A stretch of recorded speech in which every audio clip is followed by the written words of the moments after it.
Did you know that there are entire books of the Bible that are missing? I'm not talking about the Apocrypha or the books of Enoch or the lost Gospel of Judas.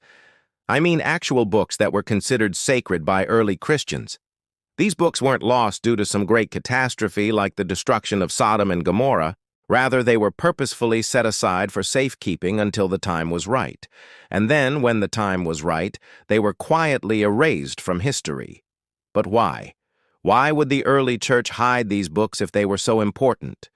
These hidden practices are explored in a new book called The Secret History of the Bible, How the Early Church Decided What Would Make It into the Good Book and What Would Be Left Out Forgotten, by Dr. Rowan Williams.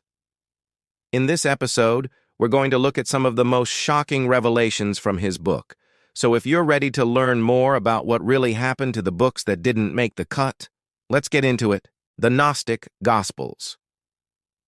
When most people think of the ancient world, they imagine a time and place where everyone knew everyone else and information could spread instantly through word of mouth.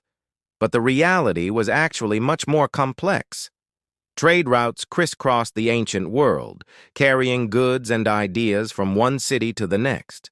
For example, the Silk Road, which connected China and Europe, had been in operation for several centuries.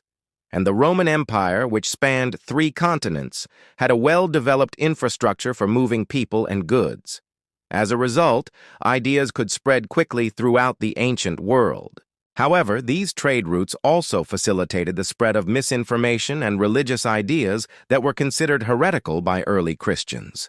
To combat this, the early church developed a system for verifying the authenticity of different texts. One of the most popular texts that didn't meet their criteria was the Gospel of Mary. This text is significant because it portrays Mary Magdalene in a positive light, suggesting she was an important figure in early Christianity. However, it doesn't align with other canonical Gospels, portraying Jesus as having a physical body after his resurrection. Instead, it presents a more mystical view of his resurrection, which doesn't fit with the teachings of mainstream Christianity. Other Gnostic Gospels that were excluded include the Gospel of Thomas, which contains sayings of Jesus that aren't found in the canonical Gospels, and the Gospel of Philip, which discusses the relationship between Jesus and Mary Magdalene. Despite being excluded from the Bible, these Gnostic texts provide valuable insights into the beliefs and practices of early Christianity.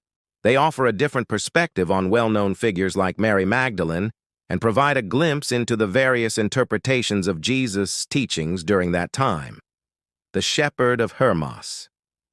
This text was considered part of the Old Testament by some early Christians and was even included in some early Christian Bibles. It tells the story of a simple shepherd who receives a series of divine visions that teach him about God's law and how to live a righteous life. While it has some similarities to the biblical book of Shepherd, it's not as well known and its exact origins are unclear. It's possible that it was written by a different author who was inspired by the biblical book of Shepherd. However, it was eventually removed from the canon because it didn't meet the criteria established by the early church.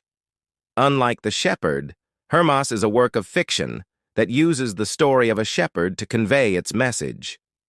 Additionally, the Shepherd of Hermas contains some teachings that were seen as contradictory to established Christian doctrine, leading to its exclusion. Despite being removed from the Bible, the Shepherd of Hermas remains an important text for understanding the development of early Christianity. It offers a unique perspective on the religious and social issues of the time and provides insight into the process of canon formation. The Book of Enoch. This mysterious book tells the story of Enoch, the 7th from Adam who was taken up into heaven without experiencing death. It contains a variety of apocalyptic and pseudepigraphal literature, including visions of hell, descriptions of fallen angels, and stories of the giants that resulted from their union with human women. While it's not part of the Catholic, Protestant, or Orthodox canons, it was considered scripture by some early Christians. Its exclusion is likely due to its non-biblical content and its late date of composition.